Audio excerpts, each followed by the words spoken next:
You are listening to The Joyce Aldrich Show at CHAJ 1610 AM. La voz de la comunidad, Toronto.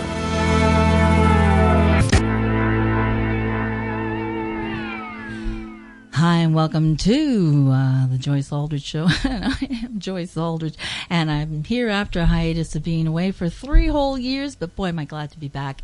And I'm back here with a great guest. Her name is Lisa Hartt, and she's going to be talking about her new EP coming out here soon. We've got a couple of cuts we're going to be playing tonight that are released, and what a treat that's going to be. And that's Lisa Hartt, with 2 T's, and that means she's going to tell the truth. And this is Tell the Truth with Lisa Hartt.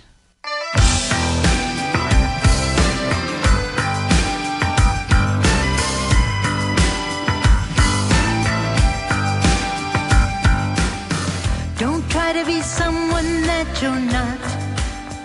It never works out. It never works out. Just be true to who you are. You're gonna go far. You're gonna go far. Sometimes it takes a lifetime to figure out what your heart knew all along. Polish up those tarnished dreams of yours, and you'll soon be feeling strong.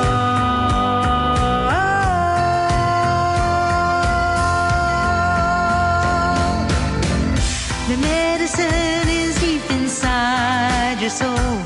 Close your eyes, just close your eyes. In the silence you can hear the call of your heart's desire. Your heart's desire. It's never too late to start again. Just open the book and pick up the pen.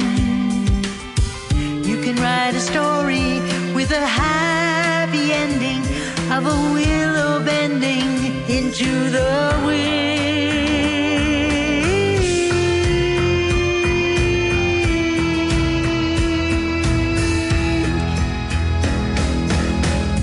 Getting stuck in a desperate place is an ancient story of a hero's journey. In the dark night I followed the quest. I fell in the abyss and I found myself. Gotta be true to who I am. It's all that's left. It's all that's left. One day at a time is how I spend my life, happy to be in my own skin. Every morning when I start a new day, I get down on my knees and pray for serenity, serenity. I climb the 12 steps where the promises dwell. I surrender my will and I am set free. Gotta be true to who I am. It's all that's left. It's all that's left.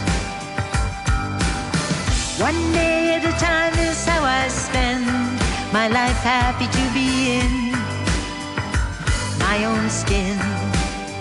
Happy to be in my own skin. One day at a time, I tell the truth.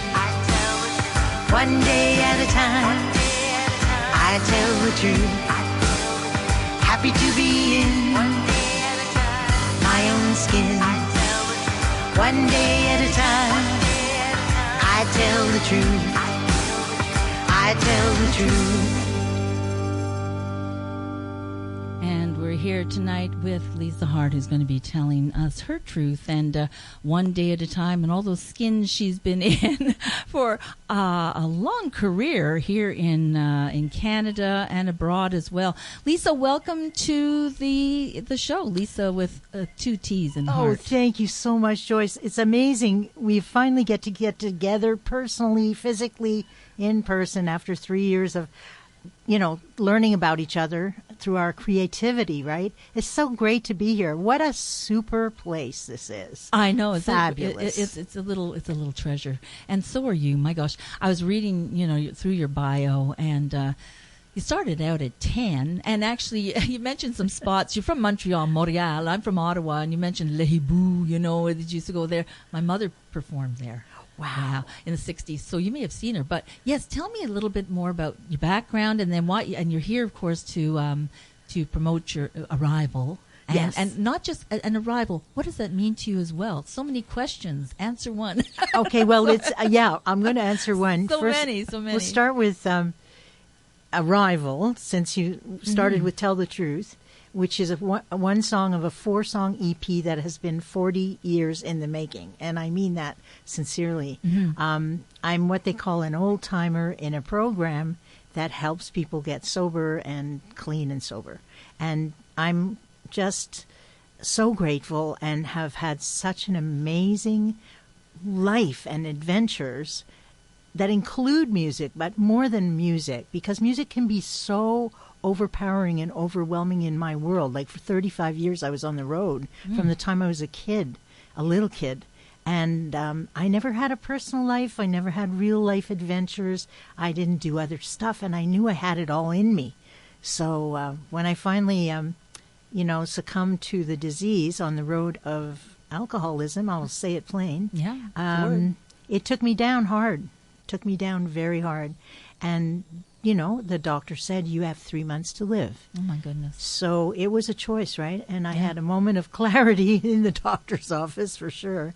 And I don't mean to make any light of this. It's a life and death disease. If anybody's suffering out there, please reach out and get help. It changed my life. I just told the truth. I said, I'm really sick. I need help. So that's what the EP is about. Arrival is, I haven't really arrived, but it's just an arrival in myself. When I say that I'm happy to be in my own skin, I truly mean it. Well, it's like an arrival at a port. It is. There's so many ports that we arrive in and that we depart from, and this is a beautiful place that you've arrived at. Exactly. And when I was a kid, and the reason that 10 years old is very important is that's the last time before I got sober. That's the last time that I felt good in myself. And I started in a church choir, as a lot of singers do, and we won an adjudication. We won a contest. And so there was a jingle guy there, Mr. Bob Hahn. He was the famous jingle guy in Montreal. La Belle Fermière is a mule country. Oh, La Belle Fermière. Oh, so anyway, we got chosen to do the kids' chorus on one of his jingles, and we were each paid $10. Wow. And I still have the photocopy of that check. So I went with that to my parents and said, see, I can make a living singing. Anyway, it didn't grow. There weren't too many zeros after that all the way along, but you have to be passionate to be in this business, right? $10 for a kid in the 60s. Excuse me. That was money. That was big money. Excuse me. Big money. Yeah, 10 cents was money. So I started from there and in Montreal, and there were no buses. My father used to come. I used to take the Greyhound bus from Dorval downtown and play the coffee houses and lie about my age. And I had the old Brigitte Bardot look, with the black cat eyes and the hair, the teased beehive, and the black dress, right? And I was about, 11, 12, and I'm passing for 21. Wow. I was pretty precocious, and in those days, if they were serving alcohol, you had to be 21. You did. Yeah, and then when the cops would come and do a raid, as was their wont, they would shove me in the dumbwaiter and keep me there until the raid was passed, right? I hate to tell you, my family were all police officers still in Ottawa, so it may have been my Uncle John who came in there that day. Take me down, no, Uncle John, have pity. It was just those were the days, right? Oh my goodness. I was 13 and it was the 60s. Eventually I became 13 and I mean, it was just, they couldn't keep me in the house anymore. I was on the road. That was it. Every time I was to sign up for something or stay in school, but I used to say my dad would come down and get me at 1, 2, 3 in the morning because that's when the clubs closed. And he'd have a coat over his pajamas, and he'd sit at the end of the bar and have a little shot with the owner or something. And he was so lovely. He used to take me home and then drive me to school the next morning. How supportive is that? My dad was supportive. I think dads are more supportive of daughters than mothers. What was your mother thinking? My mother was pretty cool. Yeah. There was a 20-year age difference to my mom and dad. She was 20 years younger. Mm-hmm. And she was pretty cool. And she was actually an artist and jewelry designer, and she was hanging out downtown too, so he had his hands full with the two of us. His hippie wife and his hippie daughter. For sure. Wow, that and Montreal, and what a great place. Do you remember the McGill? For listeners, for people who didn't know, McGill University had what they called the McGill, for want of a better word, the McGill Ghetto, which is where all the students rented digs, rooms. And I had a room for $90 a month, I remember, fully furnished with cockroaches and a little Bunsen burner thing on the back of the door, $90 How safe is that? It was fabulous. Oh, wow. It reminds me of Rochdale College here in Toronto. Yeah, exactly. I think it was the exact same thing. Yeah, people hanging out the windows. That was quite the place, for experimentation. Well, every time I pass by that place, it looks so tranquil. I don't know. Is it condos now? I don't know. Probably. Well, we're going to go to break in a few seconds. But, when you come back from break, you're going to play something live. Okay. So what have you got for us live? Oh, I thought I would do an acoustic version. And anybody who's heard this song of Old Time Movie. Old Time Movie was a hit that Lisa Hartt Band had back in the 70s. Wonder Skins. And it was really did well for us, and it was from an album called Star Watcher. But you're not going to really recognize the song because I'm doing it acoustically, and my voice is a little lower. CHHA 1610 AM, the first and only Hispanic radio station in Canada from Toronto to the world. And that would be us, CHHA 1610 AM. I'm here with Lisa Hartt, and she's going to play one of her hits from the Lisa Hartt Band. Back in the 80s, Lisa? 70s. 70s. Wow, we're going back to some great time. We're going back. And here you are. Who am I? Is a question asked 100,000 times before we're open heaven's door.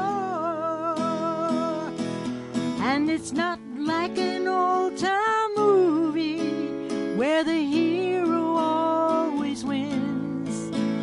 And the ladies walked so softly, and men learned to be men. And just like an old-time movie, I'm watching once again. Need to know your sweet, sweet love before our story ends.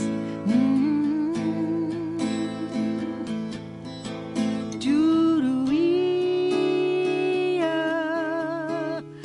ba-ba-doo-dee-dee-dee-dee-dee, sa-da-doo-dee, sa-doo-dee-doo-dee. This old world will be rolling along for 100 million years or more. Is there time in this crazy place? Where am I? How can I be sure you'll be there? Do you really care if we ever open heaven's door? And it's not like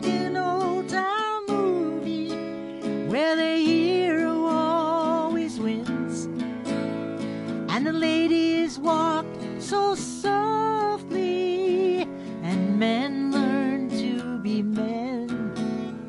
And just like an old-time movie, I'm watching once again.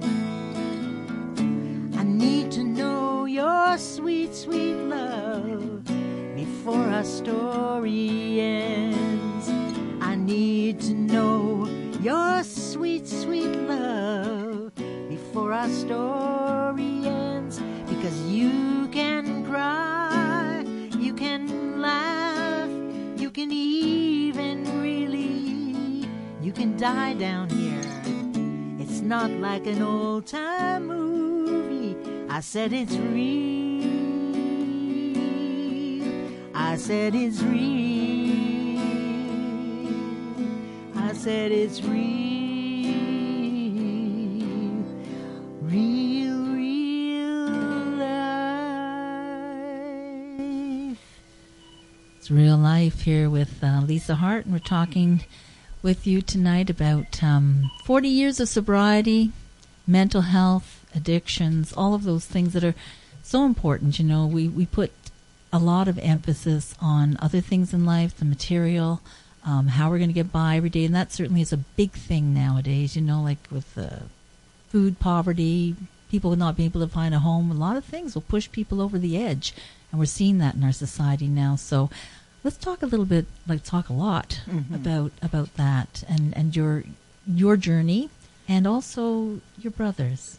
Right. My brother Christopher, he, as I was traveling on the road, the family was kind of going through a terrible crisis with my brother, who was 3 years younger than me, and he really had no coping mechanism for living in the world. He was a very beautiful man.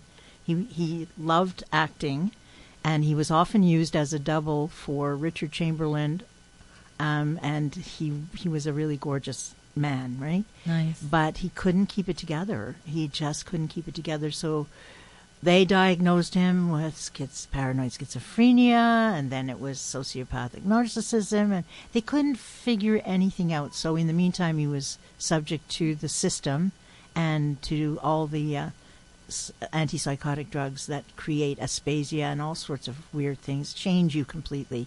And he was always getting okay and then going off his meds, as is the story that you hear.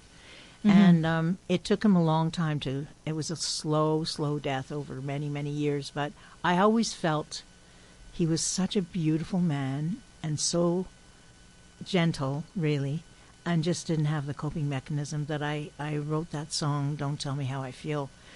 Specifically, it's his story. I wanted to tell his story. I used myself as the protagonist, as a singer. But I was already in the throes. Unbeknownst to me, I was already going down a path, my own path. But I was out of the country. And I think really none of us were really prepared for that kind of exposure to real life. I mean, we were a very tight-knit family, very close. I was very protected, really, believe it or not. Even though I was out singing, I always had family pulling me back and pulling me in and making sure I was okay. Yeah, you could have been a kid on the street, you know, doing this without the support of your parents. Exactly. So they did the best thing for you. They did. And when I finally did hit the road, though, I was still too young to really process stuff. My mom said when I got sober in my in my 30s, she said, you know, I've always blamed myself for letting you go out too early.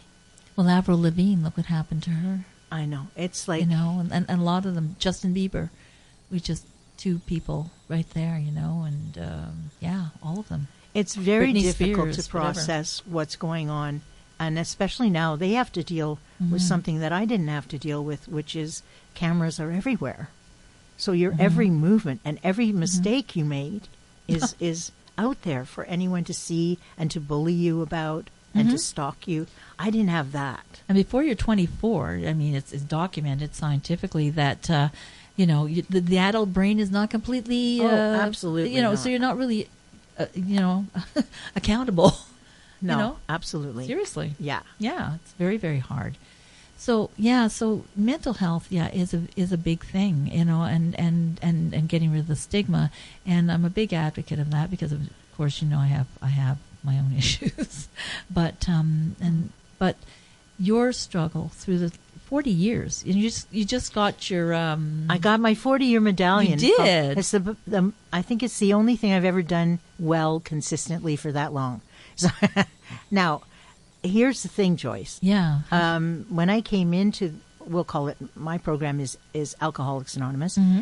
I truly think, I know a lot of people think it's very outdated and outmoded, but it's following a 12-step program that is for anybody. Mm-hmm. If anybody followed it, substituting alcohol for food or sex or any kind of addiction, right? Mm-hmm. They would find their way home. Honestly, it takes group, it takes a fellowship, it takes guidance, it takes a sponsor.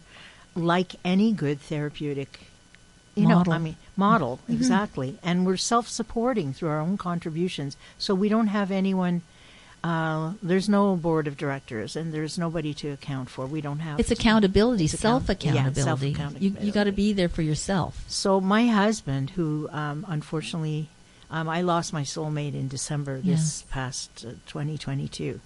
And he was 45 years sober. And what a man, what a wise man. We were just chatting at dinner last night. I mean, I miss his counsel so much, really. But I have it reverberating in my head because part of the magic of the program is that it's repetition. And repetition is what I need because this brain, left to its own devices, can... what do they say? If I'm thinking, I'm behind enemy lines. Right. Because I can manufacture stuff really easily. Oh yeah. So it's really good to be. I just feel so marvelous and so grateful for all the people that went before me and had the courage. And so I was getting to talk about anonymity. That's something that I struggled with. At the beginning, I didn't want anyone to know, but I really feel I'm at the point in my life where I don't mind if I can help somebody and I'm out there talking about it. I think it's one of the most important things we can do. Why are we here on this planet? But to make a better, in Jewish we call it tikkun olam, to make the planet a better place than when we arrived. Talking about arrival, and that wonderful EP that's coming out. When's it coming out? Well, we were hoping for the end of this month. But it'll probably be the end of May. Oh, great! Yeah, well, that's wonderful. Just before summer hits. Yeah, you want to launch right. Yeah. And we're going to play more and more tunes from that. I can hardly wait to be able to play. But when we come back from break, which is coming up in a couple of minutes, we're going to play "Don't Tell Me How I Feel." Yeah. And isn't that the truth, though, with people who have mental illness? They say, "Oh, everybody goes through that. Everybody has blue days. Just chin up." Please don't do that. No. We don't know. We have no concept. No. Just listen to the story. It's really quite touching when you listen to the lyrics. There's a real story. Try and imagine a beautiful young man, with a lot of gentleness and sensitivity, telling that story to you when you hear me singing it. Absolutely. And so what was his? He was a sensitive, beautiful person. Was he an artist? Was he? He was an actor, an artist. He loved history. He was a historian, but he never latched on to anything. He could never make it. He could never go the distance. It's a failure to launch. Well, we're going to go. Failure to launch is what it is. Yeah, for a lot of people who have mental health issues and they want to go, but things just keep coming up. Yes. Right? Yeah. That's what happens.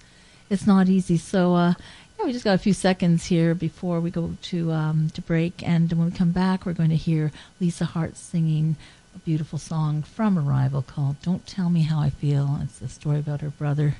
And it's sung from her heart. Yes, absolutely. So we'll be back very soon. And we're going to also, in the next hour, we're going to be playing a lot of great tunes from artists as well, who I haven't heard from in a while. So I get to play their music as well, Lisa. It's going to be really great. And looking forward to it. CHHA 1610 AM. You are listening to The Joyce Aldrich Show at CHAJ 1610 AM. La voz de la comunidad, Toronto.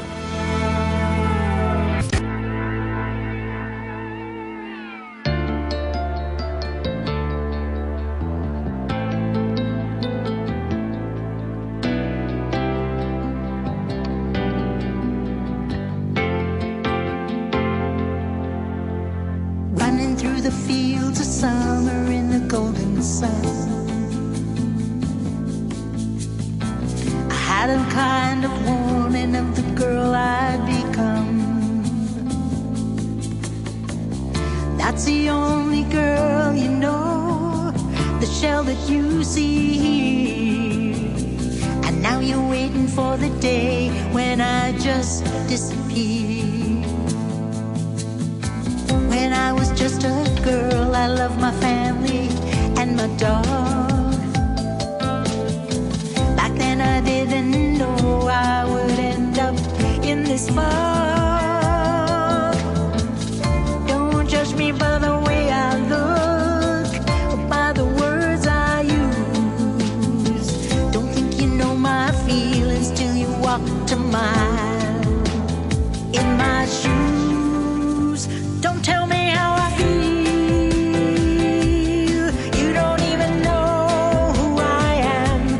Don't tell me what to do. I see more than you. And very, very soon I'll lay this burden down. I'll go back to where it all began. Don't tell me what to do.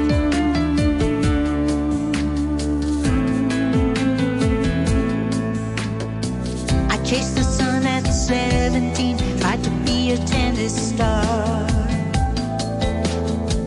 I left for college, but I didn't make it far. I was stuck with all my fears that lived inside this crazy brain.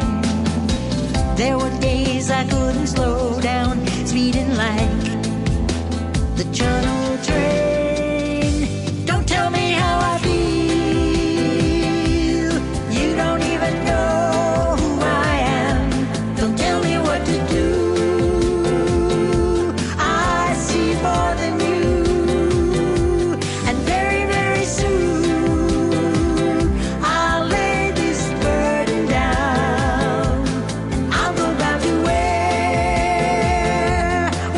it all began. Don't tell me how I feel.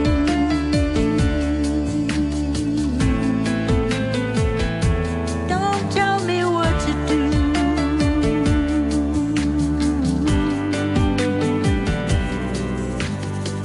I deserve to have a full life, a house and family. It was a sweet dream that escaped me, though I tried so valiantly. Don't tell me how I feel. You don't even know who I am. Don't tell me what to do. I see more than you. And very, very soon I'll lay this burden down. And I'll go back to where it all began. Don't tell me how I feel.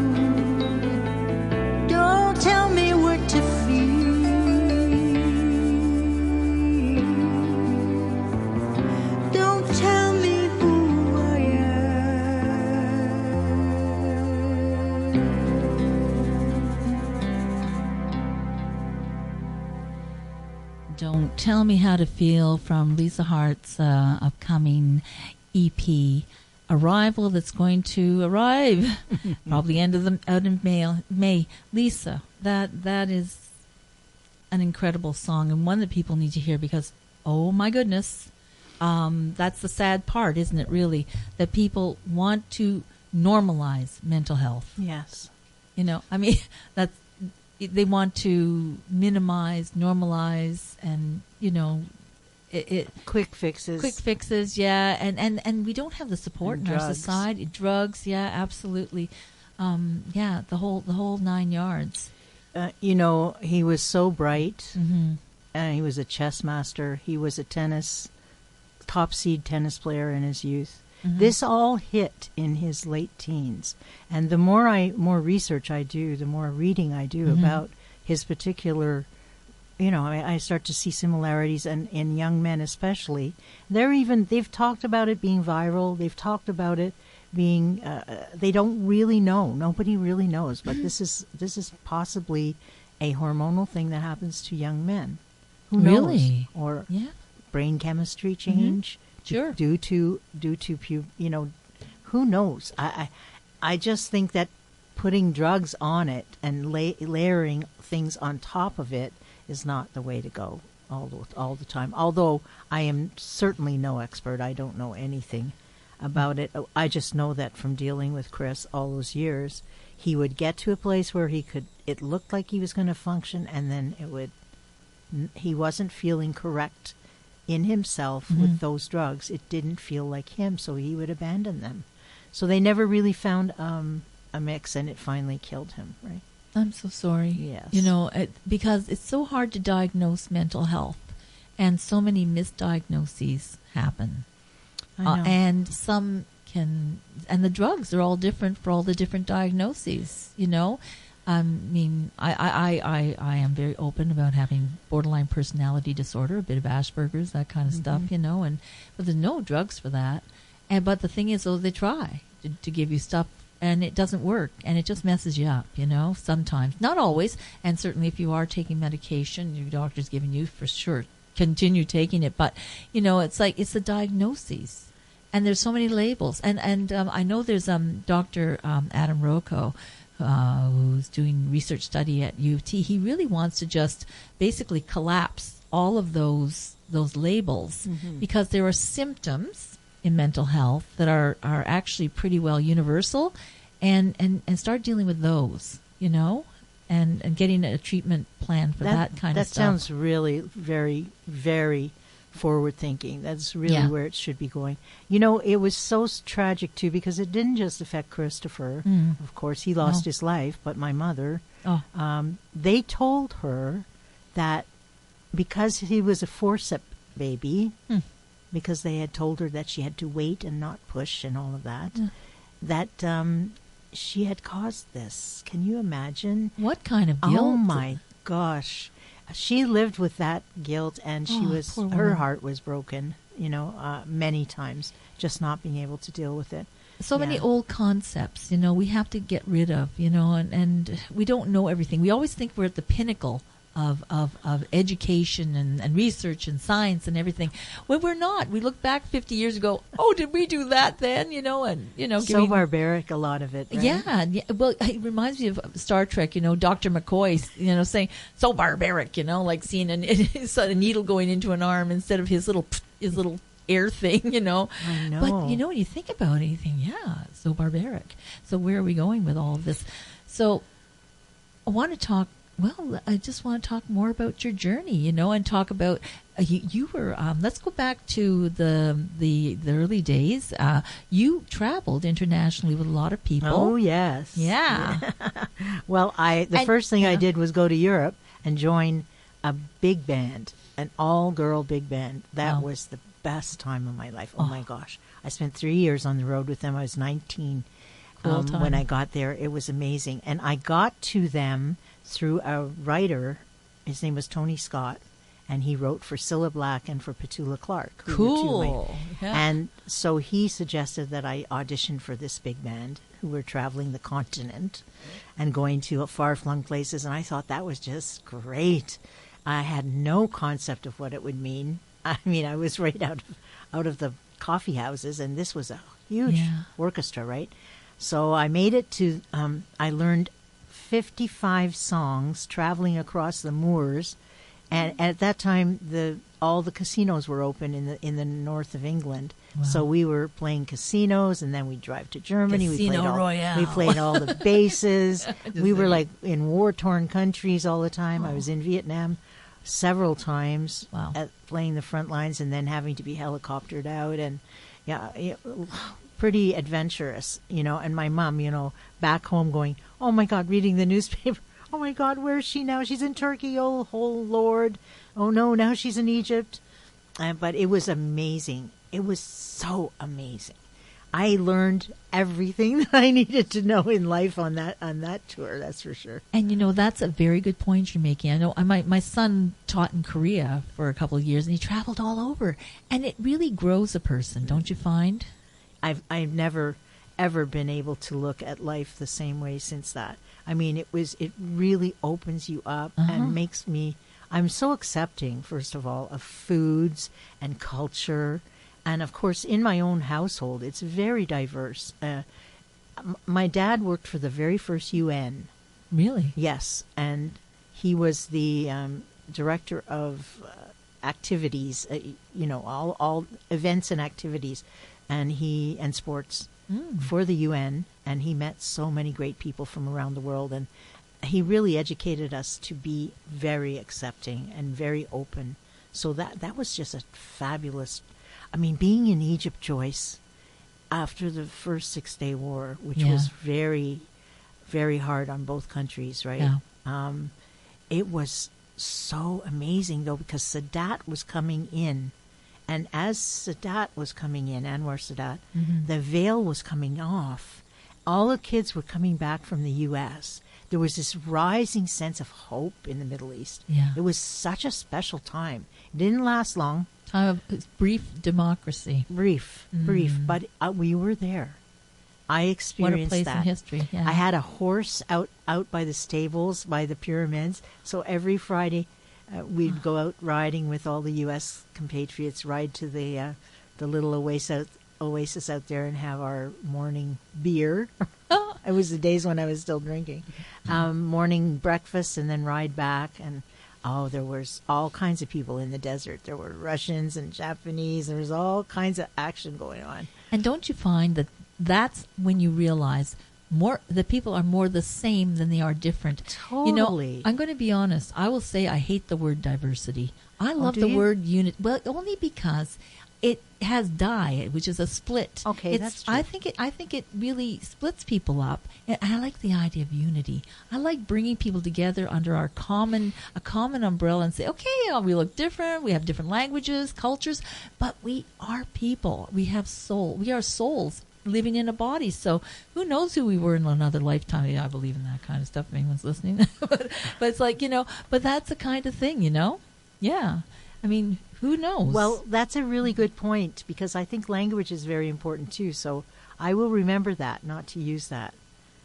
Because I don't want to split anything up. I want to unify for sure. I like unify, unification, universal, It's not universal. It's not. Yeah, one.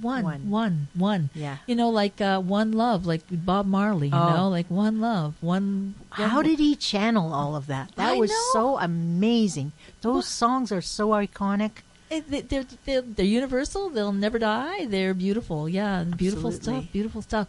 So we're going to, we're not going to break yet. I keep watching because being back on air after 3 years of being away with a brand new program, I'm going like, oh, but it's so far so good, and so good to have you here in studio with me. It's great to be here, and I love the fact that we can have a conversation. Yeah. And we don't have to stick to just the product, I'm very happy to do that, because music for me is all about service.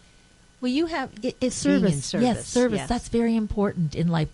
That's a way to look at things, and to be of service, to find to show up. I one person I know who said, "Well, I said, you do all these things." She says, "I just show up. Just show up and be there and be aware." If we don't show up, nothing happens. No. So all those movements that we want to affect or we would like to see change, if we're not there or if we're not making ourselves known by our vote. Yes, very important. My dad ran for mayor at 96 in Dorval Really? because the last mayor, who Against he really Drapeau? loved, no, No. it was in Dorval. Okay, in Dorval, sorry. Yeah. Peter Yeoman, his name was. He was Yeah. a very nice man. But he had been acclaimed several times, and my dad was worried about losing our democracy and democratic state of mind. It was a lazy man's way to vote, he felt. Yeah, well, we need to make our vote count, and we're going to be going to break in just a second to make that vote count. And when we come back, we'll be hearing another song from you live. What? Yeah, so we'll in honor of diversity, I'll do "Share Yourself." There you go. Well, I think that sharing yourself Not is like in honor of universality. that's right. You got it. You got it, Pontiac. We're going to be back right after this. Was all around the world. Visit chhj1610am.ca for new content daily. Yeah, we're heard all around the world. That is true, Lisa. You know, we had Iceland chime in a few weeks ago. We're listening to you. So you know what? We got like 100,000 listeners out there who are listening right now to you playing your wonderful music and talking about your story. And isn't that wonderful? And we don't know where they're from or who they are or you know what their backgrounds are. We just know we're all people. And I love that whole idea. I do too. I think people are stunning.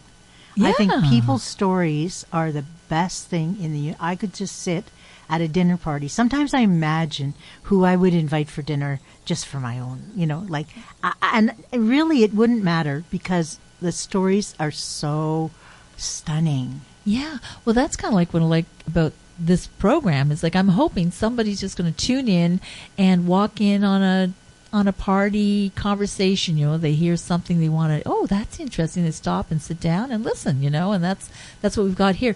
So, what are you going to play for us next? Well, this is called "Share Yourself," and it's a little waltz. So we'll see how that goes. I haven't played it for a while. Here we go.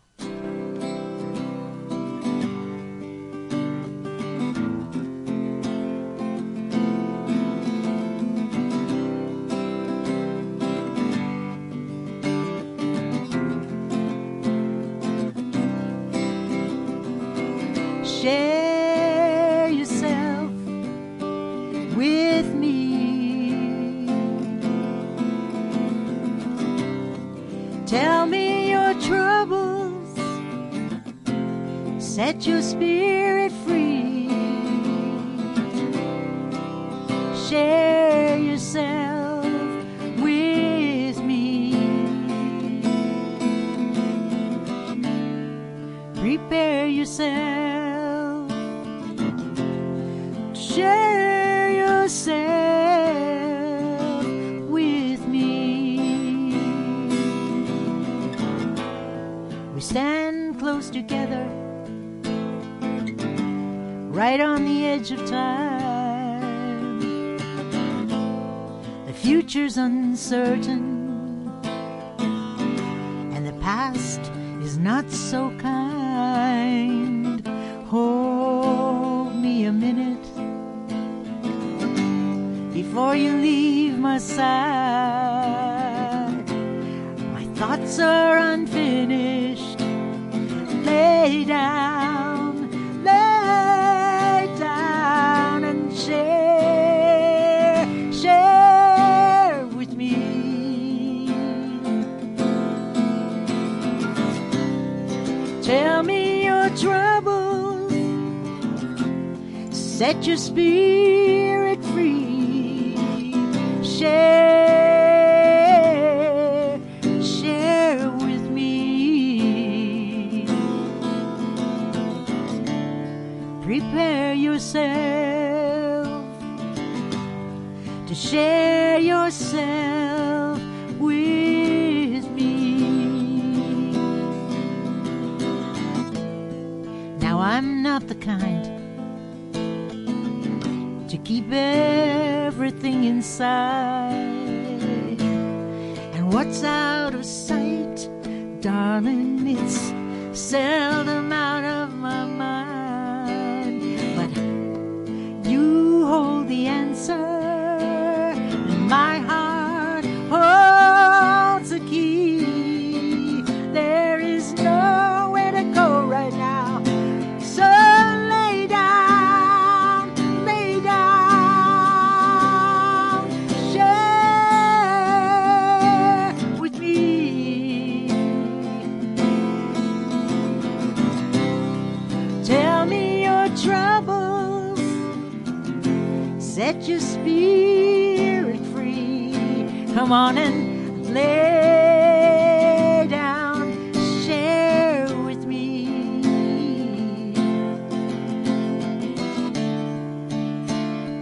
Prepare yourself to share yourself. I want you to prepare yourself to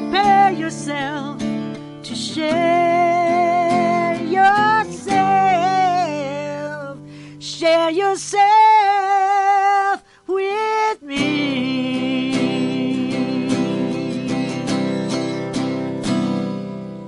Wow. Oh, Lisa, your voice. So amazing, so powerful. And what beautiful lyrics you have. Thank you. My gosh, that's gorgeous. And you have a saying that you live by. I do. We don't talk about that one. Yeah, it's pretty. But doing like as long as there are songs to be. Well, I believe that music is our birthright, Yeah. and I believe everyone. I have worked with people because I also have accreditation or a credit in sound as a sound practitioner. And a sound practitioner is someone who uses either world instruments and their voice or both.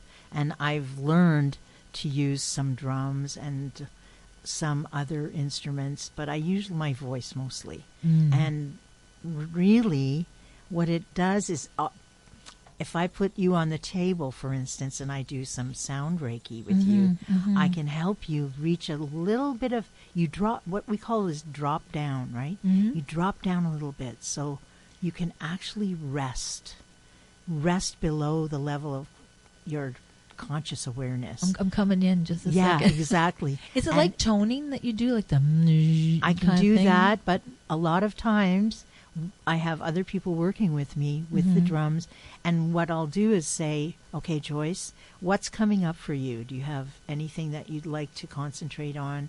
Maybe you've got a job interview. Maybe you are going through a really bad time physically. New radio program. Maybe you've got to a new learn. radio program, Learn.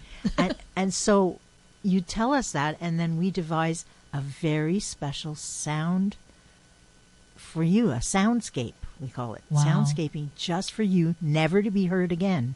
Well, It's a one-time deal, and it's so amazing. The results we've had, we used to have a women's sound circle, right. and every Tuesday we'd all get together with our instruments, and people would take turns lying on the massage table and having these soundscapes played for them specifically. Sounds wonderful. Oh, and you just leave there floating on air. So where do you do this? Well, it's been since the pandemic we haven't done any.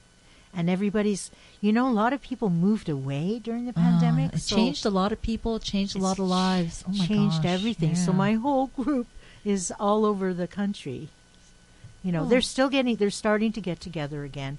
I'm just at a place now where traveling at night, I don't know about you, driving at night is very difficult unless I'm going with somebody in a group, No, I like to go to people's early gigs. Yeah. Like to have early gigs. Remember matinees? I used to love those. Oh my gosh, it's different. But but that's really important. So, so you do Reiki. Yes, I do. I do it on myself all the time. I do it on other people. I do it at work all the time with my colleagues there for headaches. I'm really good at getting rid of headaches. That's really life is a headache sometimes. But I've tried everything. Like, I'm a great believer in healing arts and music, putting them together. Yeah. So that saying that you have, I was just trying to look it up here, and I was on your website and I saw it, and then I can't bring it up again, so that's why I feel embarrassed. Oh, here, maybe I got it now. Okay. I know. It was right down the bottom here of,